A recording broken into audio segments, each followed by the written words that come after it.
Hello everyone, welcome back to the channel. इस video में देखने वाले हैं जीव जी का problem of the day, that is minimum days to make M bouquets. ठीक, तो देखो भाई, तुम्हारा टास्क क्या है। तुम्हें बेसिकली एक रो ऑफ फ्लावर्स दिए हुए हैं। तो ये जो एरे दी हुई है आपको, ये एक रो ऑफ फ्लावर्स है। अब इसमें आप बोलोगे कि ये नंबर्स क्या लिखे हो, तो ये नंबर है भाई कि कितने दिनों में ये वाला फ्लावर खिलेगा।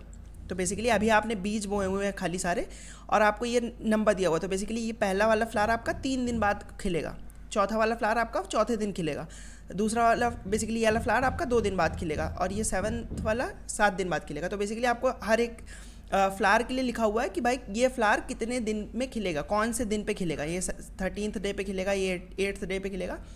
और अब आपका बेसिकली टास्क क्या है, आपका टास्क है कि भाई आपको एम बुकेज बनाने हैं। ठीक, अब देखो, एक बुके बनाने के लिए तुम्हें कुछ नंबर ऑफ फ्लावर्स की ज़रूरत होगी। ठीक, तो पहली चीज़, तो जब तक फ्लावर खिल नहीं जाएगा तब तक उस फ्लावर को तुम बुके में शामिल नहीं कर सकते हो। ठीक, अब तुम्हें और एक चीज़ दी है कि भाई एक बुके बनाने के लिए आपको के एडजेसेंट खिले हुए फ्लावर्स लेने। ये जरूर मेंशन है कि खिले हुए फ्लावर्स लेने। तो बेसिकली आपको पहले फ्लावर के खिलने का इंतजार करना, और उसके बाद के एडजेसेंट फ्लावर्स आपको उठाने। लेट्स अगर मान लो कि मैं कहता कि किसी भी बुके को बनाने के लिए 2 फ्लावर्स की आपको ज़रूरत है, तो भाई आप कोई भी एडजेसेंट 2 खिले हुए फ्लावर्स जब उठा पाओगे तब आप बोल पाओगे कि मैं एक बुके बना पाया हूँ। ऐसे आपको एम बुकेज बनाने हैं। ठीक, तो मतलब कि आपको कुछ दिन इंतजार करना पड़ेगा भाई इन फ्लावर्स के खिलने का, तभी तो आप बुके बना पाओगे। तो आपको वही मिनिमम नंबर ऑफ डेज पूछा है कि भाई कितने मिनिमम दिन मैं इंतजार करूँ, क्योंकि एक लिमिट होगी, उसके बाद तो आप कभी भी इंतजार करते रहो तो आपके फ्लावर्स हमेशा खिल ही जाएंगे सारे। तो बेसिकली आपको पूछा कि भाई कितने मिनिमम दिन मैं इंतजार करूं कि मेरे उतने सफिशिएंट फ्लावर्स खिल जाएं जिससे मैं एम बुकेज बना लूं, और गिवन द कंडीशन कि भाई एक बुके बनाने के लिए मेरे को के एडजेसेंट खिले हुए फ्लावर को अपने बुके में शामिल करना पड़ेगा। ठीक, तो उम्मीद करता हूँ क्वेश्चन समझ में आ गया होगा। आपको 3 चीज़ दी है। एम है आपका कितने नंबर ऑफ बुकेज आपको बनाने हैं, के है आपका कि कितने एडजेसेंट फ्लावर्स खिले हुए फ्लावर्स आप उठाओ, बेसिकली लाइन से कितने फ्लावर्स उठा लो जिससे आप एक बुके बना पाओ, और आपको एक एरे दियो जिसमें आपको नंबर ऑफ डेज दिया कि हर एक फ्लावर खिलने में बेसिकली कितने दिन लगेंगे। ठीक, आपको बताना है मिनिमम नंबर ऑफ डेज जिसमें उतने सफिशिएंट फ्लावर्स खिल चुके होंगे सच दैट कि आपके एम बुकेज बन जाए। ठीक, अब देखो इसको कैसे कर सकते हो आप। तो भाई देखो, सबसे पहली चीज़ तो आपको फ्लावर्स के खिलने का बेसिकली इंतजार करना है। ये आपके फ्लावर्स हैं, लेट्स से ये 3 दिन पे खिलता है, ये 2 दिन में खिलता है, ये 4 दिन में खिलता है, ये मान लो 10 दिन में खिलता है, ये मान लो 2 दिन में खिल जाता है। तो ऐसे भाई आपको मान लो मैंने कहा कि भाई तुमको 2 बुके बनाने हैं। लेट्स से मैंने कहा कि 2 बुके बनाने हैं भाई तुम्हें, और तुम्हें मान लो के की वैल्यू दी है कि भाई एडजेसेंट तुम्हें 2 फ्लावर्स पिक करने हैं। ठीक, तो अब भाई देखो, अब तुम्हें कोई भी 2 बुके बनाने के लिए लेट्स से तुमने कहा कि भाई मैं 4 दिन वेट करता हूँ। लेट्स से तुमने कहा कि भाई मैं 4 दिन वेट करता हूँ, तो मैंने कहा ठीक है भाई 4 दिन वेट करो। अब 4 दिन बाद तुमको पता कौन कौन से फ्लावर खिल चुके होंगे, जिनका जिनका भी डे जो है, खिलने का डे जो है वो 4 या 4 से कम है, वो सारे खिल चुके होंगे। तो मतलब ये खिल चुका होगा, ये खिल चुका होगा, ये खिल चुका होगा, और ये वाला खिल चुका होगा। करेक्ट, ये तुम्हारे 4 फ्लावर्स खिल चुके होंगे। बट तुम्हें क्या चाहिए, तुम्हें भी अपने बुके बनाने के लिए 4 फ्लावर ही चाहिए टोटल। अगर तुम टोटल देखो भाई कि एक बुके बनाने में तुम्हें 2 फ्लावर्स लग रहे हैं और तुम्हें फिर 2 बुके बनाने के लिए 4 फ्लावर्स लगेंगे, तो टोटल 4 फ्लावर्स ही तुम्हें भी चाहिए। बट एडजेसेंट फ्लावर्स चाहिए। चारों एडजेसेंट होना ज़रूरी नहीं है, बट 2-2 के पेयर में तो होना ही चाहिए, क्योंकि बिना 2 एडजेसेंट उठाए तुम एक बुके बना ही नहीं सकते हो। ठीक, तो देखो भाई, एक ये 2 एडजेसेंट तुम्हें मिल रहा है, इनसे तुम एक बुके तो बना सकते हो। बट क्या तुम्हें ये 4 और 10 एडजेसेंट लग रहा है? एडजेसेंट तो है, बट ये 10 वाला फ्लावर अभी खिला नहीं है। ऐसे ही ये 2 किसी के साथ एडजेसेंट पेयर नहीं बना सकता। तो इसका मतलब कि भाई 4 दिन के वेट पे तुम बुके नहीं बना सकते हो। ठीक, तो अब देखो, अब वर्स्ट केस में तुम्हें कितने दिन इंतजार करना पड़ सकता है। वर्स्ट डे में भाई तुम्हें 10 दिन इंतजार करना पड़ सकता है, कि भाई 10 दिन बाद तो देखो सारे फ्लावर ही खिल चुके होंगे। करेक्ट, अगर मान लो भाई तुम्हारे जो, अगर मान लो इसी में कंडीशन दे देता कि भाई एक बुके बनाने के लिए तुम्हें 3 फ्लावर की ज़रूरत है, तो भाई अब तुम कहोगे कि मेरे को टोटल नंबर ऑफ फ्लावर्स चाहिए भाई 6। टोटल 2 बुके बनाने के लिए टोटल नंबर ऑफ फ्लावर्स चाहिए 6। ठीक, गिवन दैट कि भाई एक बुके में कोई भी सेम फ्लावर 2 बुकेज में नहीं जा सकता। ठीक है, ये कंडीशन भी है आपकी कि भाई कोई भी एक फ्लावर आपके दोनों बुकेज में नहीं जा सकता है। तो अब आपको टोटल नंबर ऑफ फ्लावर्स चाहिए 6। आपके भाई एरे में कितने फ्लावर्स हैं? आपके एरे में ही 5 फ्लावर्स हैं। तो आप भाई 10 दिन इंतजार भी कर लो, सारे फ्लावर्स खिल भी जाएंगे, फिर भी आप 2 बुके बना ही नहीं पाओ, क्योंकि तो आपके पास नंबर ऑफ फ्लावर्स ही कम है भाई, बुके बनाने के लिए सफिशिएंट फ्लावर्स ही नहीं है आपके पास। तो उस केस में क्या होगा, उस केस में भाई आपको हमेशा -1 रिटर्न करना है कि भाई मेरे गार्डन में इतने फ्लावर्स ही नहीं है जितने तुम्हें बुके बनाने के लिए चाहिए, इसलिए भाई मैं कितने भी दिन इंतजार कर लूँ, भाई मैं चाहे ज़िंदगी भर इंतजार करता रहूँ, बट क्योंकि मैंने बीज ही नहीं बोया है तो भाई फ्लावर कहाँ से खिलेगा। ठीक, तो इसलिए मेरे को भाई -1 इस केस में रिटर्न करना है जब भी मेरा जो नंबर ऑफ फ्लावर्स है गार्डन में वो कम है जितने मेरे को बुके बनाने के लिए, पूरे बुके बनाने की बेसिकली रिक्वायर्ड है। ठीक, तो ये एक -1 की कंडीशन हो गई। बाकी अब हमको देखना है कि भाई देखो, अब मैं 10 दिन अंदर इंतजार करूँ तो मेरे सारे फ्लावर्स खिल जाएंगे। ठीक। और मिनिमम क्या हो सकता है, मिनिमम हो सकता है कि भाई मैं एक ही दिन इंतजार करूं और मेरे बेसिकली मान लो लच्छे अगर मेरे को कहता है कि भाई एक बुके बनाने के लिए एक ही फ्लावर चाहिए, और एम के लिए भी कंडीशन एक होती, और यहाँ पे एक कोई ऐसा फ्लावर होता जिसमें बेसिकली जिसमें नो चलो यही सेम ही चीज़ लेते हैं भाई कि ए बुके बनाना है मेरे को और एक ही बेसिकली मेरे को फ्लावर चाहिए। तो अब भाई तुम्हें कौन सा फ्लावर खिलने का इंतजार करना है, जो भी भाई मिनिमम टाइम में जो फ्लावर खिल रहा होगा उसी के तो तुम खिलने का इंतजार करोगे, जैसे ही वाला फ्लावर खिल जाएगा, क्योंकि भाई पहला फ्लावर तुम्हारा 2 दिन बाद ही खिलेगा, तो तुम एक दिन वेट करके बोल नहीं सकते हो कि अरे में कुछ चेंज हुआ है, क्योंकि एक दिन बाद तो कोई खिला ही नहीं ना। पहला फ्लावर ही खिलने में भाई 2 दिन लगेगा, पहला फ्लावर ही खिलने में 2 दिन लगेगा, तो तुम्हें मिनिमम 2 दिन तक तो वेट करना ही पड़ेगा। तो मतलब तुम्हारा जो आंसर होगा भाई, अगर वो -1 वाला केस नहीं है तो आंसर जो होगा वो तुम्हारा वो इस 2 यानी कि पहले फ्लावर के खिलने का दिन और 10 मतलब कि लास्ट फ्लावर के खिलने का दिन, इन दोनों के बीच में ही लाई करेगा। तो अब तुम क्या कर सकते हो भाई, मेरे पास एक रेंज दी हुई है, अब मैं क्या करूँ भाई, मैं अपना लूप चला लूँ कि भाई मैं दूसरे दिन से लेके भाई मैं अब पूरे 10वें दिन तक लूप चला लेता हूँ, और मैं क्या करूँगा हर दिन भाई हर दिन के लिए पता करूँगा कि भाई मैं क्या ये वाली कंडीशन को बेसिकली फुलफिल कर पाया कि नहीं, कि मतलब कि अगर मेरे डी डेज हैं, अब डी डेज के लिए मेरे को बस देखना है कि मैं क्या ऐसे एम पेयर्स बना पाया के एडजेसेंट फ्लावर्स के। तो बेसिकली मेरे को ये देखना है बस कि मान लो अगर के की वैल्यू मेरी 2 होती और मेरी एम की वैल्यू 3 होती, तो उस केस में मेरे को बस देखना है कि भाई क्या लेट्स से अगर कोई भी आर्बिट्री डी ले लो, लेट्स से अगर डी इक्वल्स टू 8 के लिए अब आपको बस चेक करना है कि भाई क्या मेरी एरे में ऐसा हो पाया है क्या कि भाई मेरे के साइज़ के एम चंक्स बन गए हों जो कि खिले हुए फ्लावर्स के। तो पहली चीज़ तो तुम्हें खिले हुए फ्लावर्स आइडेंटिफाई करने पड़ेंगे। तो लेट्स से भाई कि ये वाला फ्लावर खिल चुका है, ये वाला फ्लावर खिल चुका है, ये वाला नहीं खिल पाया, मान लो ये खिल गया है, ये खिल गया है और ये खिल गया है और ये भी खिल गया मान लो, ठीक। और इसके बाद 1-2 फ्लावर नहीं खिल पाया, कुछ खिल गया, ठीक है। तो अब भाई तुम्हें पता है कि तुम्हें क्या चाहिए, तुम्हें बेसिकली के साइज़ के यानी कि 2-2 साइज़ के 3 चंक्स चाहिए। तब तुम स्टार्टिंग से स्टार्ट करोगे, भाई ये वाला फ्लावर खिला हुआ है, ये वाला फ्लावर खिला हुआ है, तो इनको मिला के एक तुम चंक बना पाओगे। ऐसे ही तुम देखोगे भाई ये वाला फ्लावर नहीं खिला हुआ, तो इसके पहले के अगर मान लो यहाँ पे एक और फ्लावर होता तो अब इसके खिले होने का कोई मतलब नहीं बनेगा, क्योंकि इसके बगल वाला फ्लावर नहीं खिला हुआ है और इसके इधर के सारे आप ले ही चुके हो। तो भाई इस वाले फ्लावर का खिला हुआ ना वेस्ट हो गया मतलब हमारे लिए।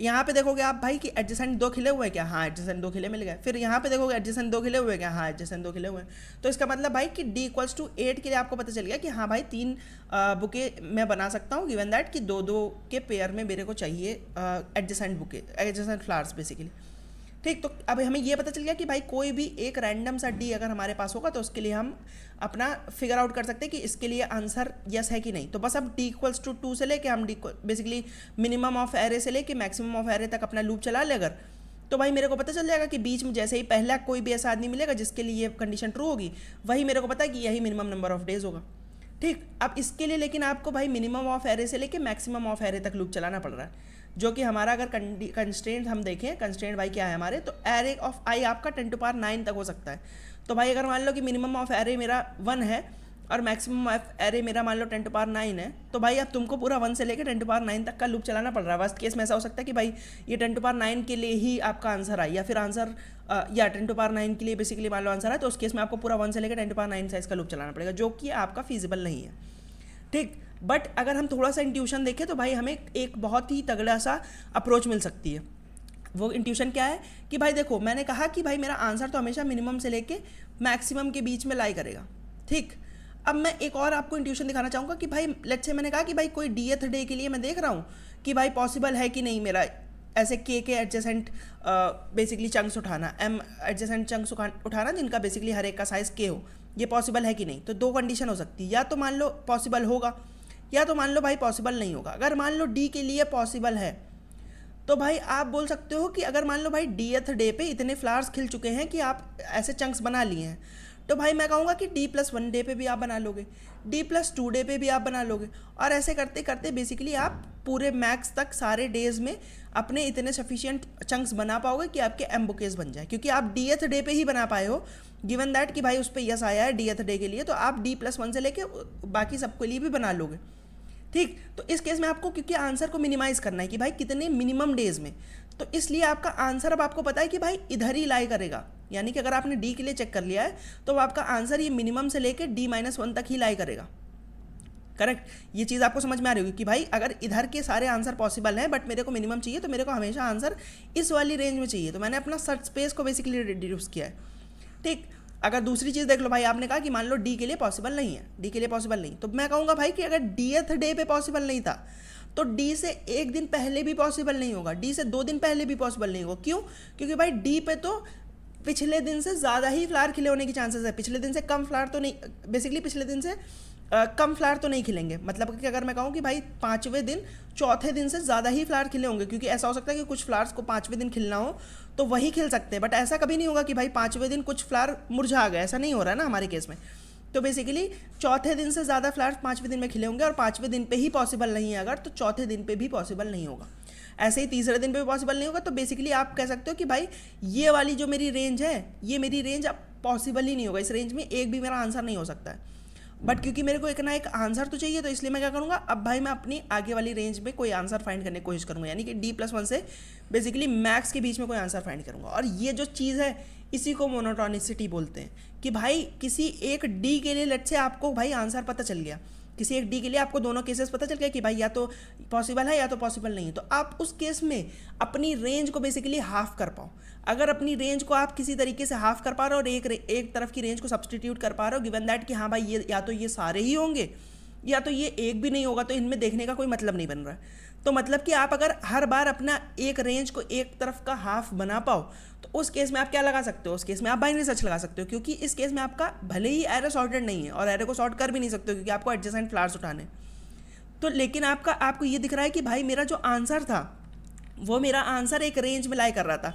वो रेंज क्या थी? मिनिमम ऑफ एरे से लेके मैक्सिमम ऑफ एरे पे। और आपको ये पता है कि भाई कि ये रेंज जो है वो मोनोटोनिक रेंज है, यानी कि अगर मैं किसी मिड के लिए अपना आंसर फाइंड कर लूँ, किसी मिड के लिए अगर अपना आंसर फाइंड कर लूँ, तो मैं इस मिड के आंसर के बेसिस पे बोल सकता हूँ कि भाई अब मेरे को लेफ्ट हाफ में जाना है या फिर राइट हाफ में जाना है। वो मेरा यस और नो पे डिपेंड करेगा। अगर यस होगा तो किसी एक हाफ में जाऊँगा, अगर मेरा मिड के लिए नो होगा तो किसी एक और हाफ में जाऊँगा। ठीक, तो मतलब कि हमने इसमें बाइनरी सर्च का इंट्यूशन ढूंढ लिया कि बाइनरी सर्च का इंट्यूशन क्या है बेसिकली, कि भाई अपना लो मैं रखूँगा मिनिमम पे स्टार्टिंग में, अपना हाई रखूँगा बेसिकली मैक्स पे, और क्या देखना है मेरे को, और मेरे को भाई देखना स्टार्ट करना है कि मैं एक मिड लेट से फाइंड किया, मिड क्या हो जाएगा मेरा, लो प्लस हाई बाय 2। ठीक, और फिर अब क्या करूँगा, अब इस मिड के लिए कोई एक मेरे को फंक्शन बेसिकली लिखना है जो मेरे को बताएगा कि भाई इस मिड के लिए क्या पॉसिबल है आपका, इस मिड के लिए क्या के चंक्स के अगर पेयर उठाओ और आपका एक बुके बन जाए, तो ऐसे m बुके बनाना पॉसिबल है कि नहीं। अगर ये मेरे को यस और नो रिटर्न करेगा बेसिकली, ठीक है। अगर मान लो इसने मेरे को यस रिटर्न किया, मतलब कि मिड के लिए पॉसिबल है। अगर मिड के लिए पॉसिबल है तो हमें पता है कि इस रेंज के लिए सबके लिए पॉसिबल होगा, बट हमें क्योंकि मिनिमम चाहिए तो हम क्या जाएंगे, हम जाएंगे लेफ्ट रेंज में। और लेफ्ट रेंज में जाने के लिए क्या करते हैं हम, लेफ्ट रेंज में जाने के लिए बेसिकली हम करते हैं अपने हाई को उठा के मिड -1 पे सेट कर देते हैं। ठीक, और क्योंकि मिड के लिए मेरा पॉसिबल था तो मैं अपने आंसर को भी अपडेट कर लूँगा कि भाई आंसर मेरा एक मिड भी पॉसिबल है। अगर मान लो इस रेंज में मेरे को कोई आंसर नहीं मिलता है तो मेरा मिड ही फाइनल आंसर हो जाएगा। ठीक, बट फिर भी मैं एक बेटर आंसर ढूंढने के लिए क्या कर रहा हूँ, लेफ्ट वाली साइड में जा रहा हूँ चेक करने। ठीक, मान लो अगर भाई दूसरा केस होता है कि मान लो मिड के लिए पॉसिबल नहीं है। अगर मिड के लिए पॉसिबल नहीं तो हमने देखा कि भाई लेफ्ट साइड में किसी के लिए पॉसिबल नहीं होगा, क्योंकि उतने सफिशिएंट फ्लावर्स फिर खिले ही नहीं होंगे। तो अब मेरे को क्या करना पड़ेगा, अपना एक आंसर ढूंढने के लिए राइट साइड में जाना पड़ेगा। इसका मतलब मेरा जो एल है वो उठ के चला जाएगा कहाँ पे, मिड +1 पे चला जाएगा। ठीक, और इस तरीके से भाई मैंने अपना लास्ट में मेरा स्टार्टिंग में लेक्चर को आंसर को -1 से इनिशियलाइज कर लिया, क्योंकि डिफॉल्ट वैल्यू -1 है मेरी, कि भाई अगर मेरा पॉसिबल नहीं होता, अगर इसमें कभी भी मेरा अपडेट नहीं हुआ आंसर, इसका मतलब कभी पॉसिबल ही नहीं है, तो मैं लास्ट में अपना रिटर्न कर सकता हूँ आंसर। और अगर मेरा कभी पॉसिबल नहीं होगा तो आंसर में हमेशा -1 ही पड़ा रहेगा। ठीक, तो ये मेरा सिंपल सा बाइनरी सर्च और आंसर का कोड हो गया। बट अब मेरे को क्या चीज़ फाइंड करनी है, मेरे को अभी ये पॉसिबल वाला फंक्शन फाइंड करना है, जो कि हम पहले डिस्कस भी कर चुके थे कि भाई पॉसिबल वाला फंक्शन क्या करेगा बेसिकली। तो भाई देखो क्या करोगे तुम, पूरी एरे में तुम्हारे जो भी वैल्यूज़ मिड या मिड से छोटी हैं, मान लो ये वाली वैल्यू मिड से छोटी है, ये वाली मिड या मिड से छोटी है, बराबर या छोटी, उनको भाई क्या कर लो, उनको एक से लेट से तुमने टिक मार्क कर लिया, और जो वैल्यू बनी है उनको तुमने क्रॉस कर लिया। अब बस तुम्हें क्या चेक करना है भाई, तुम्हें बस स्टार्टिंग से चेक करना है कि तुम्हें जैसे ही मान लो कि एडजेसेंट एलिमेंट्स मिल गए जो कि भाई सारे टिक लगे हुए थे जिनमें, तो वैसे ही तुम बोल दोगे कि भाई मेरा एक वो बन गया है, एक बुके बन गया है। ऐसे ही फिर यहाँ पे स्टार्ट करोगे, भाई नहीं मिल पाए एडजेसेंट, यहाँ पे स्टार्ट करोगे, हाँ मिल गया एडजेसेंट।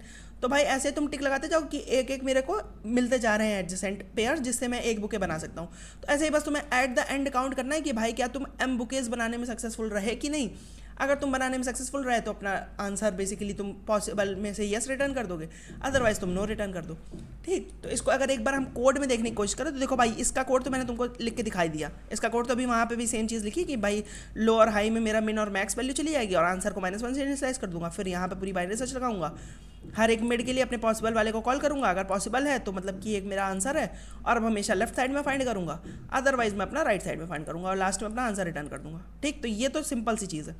ये चीज़ जो मैं कह रहा हूँ कि भाई कैसे कर सकता हूँ मैं, पॉसिबल वाला फंक्शन कैसे लिख सकता हूँ, तो भाई देखो मैंने एक काउंट रख लिया है कि अभी लगातार मेरे को कितने ऐसे टिक मिलते जा रहे हैं, लगातार कितने लाइन से टिक मिले मेरे को, ये मेरा काउंट स्टोर कर रहा है। बी स्टोर कर रहा है कि भाई अभी तक कितने बुके बन चुके हैं, क्योंकि मेरे को एम या एम से ज़्यादा बुके बनाने हैं बेसिकली। ठीक, अब मैं क्या करूँगा, अब भाई मैं अपना लूप चलाया सारे फ्लावर्स के ऊपर। अब सबसे पहले आते ही फ्लावर्स के लिए क्या चेक करूँगा कि भाई क्या इस फ्लावर की जो वैल्यू है वो क्या मेरी मिड या मिड से छोटी है। अगर ऐसी बात है तो भाई इसका मतलब कि ये टिक है, यानी कि ये मेरे काउंट में ऐड हो जाएगा कि भाई एडजेसेंट अभी तक मेरे को इतने फ्लावर्स मिल चुके हैं। ठीक, लेकिन पहला ऐसा फ्लावर जो मेरी कंडीशन को वायलेट करेगा, वैसे ही मैं क्या कह सकता हूँ कि भाई पीछे के जितने भी लाया हूँ अब वो मेरे किसी काम के नहीं रह जाएंगे, तो इसलिए उनका फैसला अभी कर लो, उनका फैसला कर लो कि भाई इनसे कितने बुके बन सकते हैं। मान लो अगर मेरे लगातार 6 टिक थे और 3 फ्लावर से 1 बुके बन सकता है, तो भाई मैं कहूँगा कि मेरे 2 बुके बन गए हैं, इन 6 टिक से मेरे 2 बुके बन गए। तो इसका मतलब मैं क्या करूँगा, अपने बुकेज में ऐड कर लूँगा काउंट बाय 6, यानी कितने लगातार टिक्स मिले हैं डिवाइडेड बाय 1 बुके बनाने के लिए कितने फ्लावर्स चाहिए। ठीक, तो इससे मेरे को पता चल गया कि भाई कितने बुके अभी तक बन पाए, क्योंकि अब मैं इसको जीरो करना पड़ेगा मेरे को। क्यों? क्योंकि मान लो अगर मेरे पास 2 वैल्यूज़ रही भी होती, मान लो एक बुके बनाने के लिए 3 फ्लावर्स चाहिए और मान लो तुम्हारे काउंट की वैल्यू जो है वो 2 है अभी। ठीक, लेकिन तुम्हें जैसे ही 2 टिक के बाद अगर एक मान लो क्रॉस मिल गया, तो ये 2 टिक अब तुम्हारे किसी काम के नहीं, ये अब आगे वालों में किसी का कोई बेनिफिट नहीं दे पाएंगे, क्योंकि बीच में एक क्रॉस है और तुम्हें एडजेसेंट ब्लूम्ड फ्लावर्स उठाने। ठीक, तो इसलिए भाई तुम्हें यहाँ पे इसको काउंट को जीरो करना पड़ेगा। ठीक है, और बाहर आने के बाद ये वाली कंडीशन फिर से एक बार क्यों ऐड कर रहा हूँ, क्योंकि भाई ऐसा हो सकता है कि मान लो लास्ट के तुम्हारे 3 फ्लावर्स जो हैं उनमें मान लो टिक लगाओ। ठीक है, यहाँ पे मान लो क्रॉस लगाओ, तो हम देखो ये अपडेट कब कर रहे हैं, ये अपडेट तब कर रहे हैं जब भाई एक क्रॉस मिल रहा है मेरे को। करेक्ट, जब एक क्रॉस मिल रहा है, बट हमें इस केस में तो कभी क्रॉस मिला ही नहीं ना, इस केस में तो एरे खत्म हो गई, इसलिए हम लूप से बाहर आ गए। तो इसका मतलब भाई कि एक बार इसके लिए भी मेरे को अपडेट करना पड़ेगा, या तो फिर तुम बाय ये भी कर सकते हो कि बाय डिफ़ॉल्ट एंड में तुम एक ऐसा क्रॉस डाल दो जिससे तुम्हारा हमेशा ये क्रॉस मिलेगा, तो तुम्हें ये वाली वैल्यू भी कैलकुलेट हो जाएगी, अगर तुम्हें ये अलग से ये वाला एक चीज़ नहीं लिखनी है। ठीक है, बाकी अगर तुम लिख लोगे तो कोई दिक्कत नहीं है। ठीक, और लास्ट में क्या चेक कर लोगे तुम भाई कि मैं इतने बी नंबर ऑफ बुकेज बना पाया हूँ और मेरे को चाहिए थे एम बुकेज, तो अगर मैं एम बुकेज से ज़्यादा या बराबर बना पाया हूँ तो इसका मतलब हमेशा भाई ट्रू रिटर्न करो, अदरवाइज तुम फॉल्स रिटर्न कर दो। ठीक, तो उम्मीद करता हूँ कि भाई देखो तुमको ये चीज़ समझ में आएगा कि हम कैसे कर रहे हैं। पहली चीज़ तो ये बाइनरी सर्च का इंट्यूशन समझ में आएगा कि तुमको ये नहीं लगा होगा कि भाई बाइनरी सर्च मेरे ऊपर थोपी जा रही है, तुमको भाई फाइंड करना है कि हाँ इसमें बाइनरी सर्च कैसे लगा सकते हैं। पहले हमने क्या किया, पहले हमने सर्च स्पेस फाइंड किया कि कहाँ से कहाँ तक हम अपना ग्रीडली भी ट्रैवर्स करें तो मेरा आंसर मिल जाए। अब फिर हमने देखा कि भाई इसमें क्या ये जो स्पेस है ये क्या एक मोनोटॉनिक स्पेस है कि नहीं, मतलब कि अगर मैं किसी भी एक मिड के लिए आंसर फाइंड कर लूँ और मेरे पास एक ही तरफ जाने की चॉइस बचे उसके बाद, तो इसका मतलब मैं उस पर बाइनरी सर्च लगा सकता हूँ। क्योंकि अगर मान लो किसी एक मिड के लिए फाइंड किया, अब मेरे को ये नहीं पता कि मैं किस डायरेक्शन में जाऊँ जिसमें मेरा आंसर डेफिनेटली मिल जाए मुझे, तो उस केस में तुम बाइनरी सर्च नहीं लगा सकते, क्योंकि तुम दोनों तरफ अगर जाओगे तो फिर वो बाइनरी सर्च नहीं रह गई। बाइनरी सर्च का मतलब ये कि हर बार एक हाफ तुम्हारा एलिमिनेट हो जाए। ठीक, तो वही हाफ मैं एलिमिनेट कर रहा हूँ यूजिंग द इंट्यूशन कि भाई अगर किसी एक के लिए पॉसिबल है तो इसके राइट में सबके लिए पॉसिबल होगा, तो इसके लेफ्ट में जाऊँगा सर्च करने। अगर एक किसी के लिए नहीं पॉसिबल है तो इसके लेफ्ट में किसी के लिए नहीं पॉसिबल होगा, क्योंकि और छोटी वैल्यूज़ है तो इसलिए मैं राइट में जाऊँगा। ठीक, तो उम्मीद करता हूँ कि आपको भाई ये इंट्यूशन समझ में आएगा, ये कोड समझ में आएगा। मैं इसका लिंक आपको बेसिकली डिस्क्रिप्शन में दे दूँगा, आप देख सकते हो वहाँ से। और मैं उम्मीद करूँगा कि भाई आप ट्राई करोगे, एटलीस्ट एक बार कॉपी पेन उठा के देखोगे। अगर आप बाइनरी सर्च में थोड़े नए हो तो आप ट्राई करने की कोशिश करो कि भाई हाँ देखते हैं कैसे कैसे हो रहा है, और ये पॉसिबल फंक्शन एक बार लिख के देखना खुद से भाई कि हाँ किसी और तरीके से क्या आप लिख सकते हो। अगर आपको बाकी वीडियो पसंद आए तो उसको लाइक कर देना, चैनल को सब्सक्राइब कर देना। मैं मिलता हूं आपसे किसी और वीडियो में, तब तक के लिए बाय बाय।